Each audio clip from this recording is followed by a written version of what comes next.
Today నేను ఈ recipes అన్నీ ప్రిపేర్ చేశాను. సో ఇవి ఎలా ప్రిపేర్ చేయాలి, టేస్ట్ ఎలా ఉంటుంది ఏంటనేది చూపిస్తాను మీకు, చూసేయండి. ఇట్స్ నాట్ రెసిపీ అండి, it's good for health.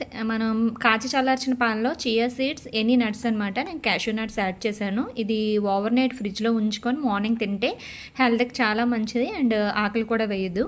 So ఇది నెక్స్ట్ ఆనపకాయ పాయసం అండి. చాలా చాలా టేస్టీగా ఉంటుంది. మనం క్యారెట్ని ఎలా తురుముకుంటాం అలా తురుముకొని పాయసం చేసుకోవాలి.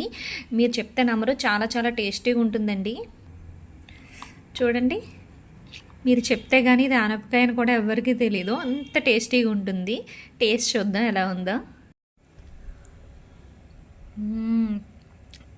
ఇది వేడిగా కన్నా చల్లగా చాలా బాగుంటుంది.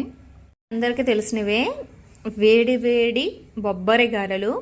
చాలా అంటే చాలా, ఈ వెదర్కి చాలా బాగుంటుంది వేడివేడిగా తింటే. సో టేస్ట్ చేద్దాం ఎలా ఉంది ఏంటనేది.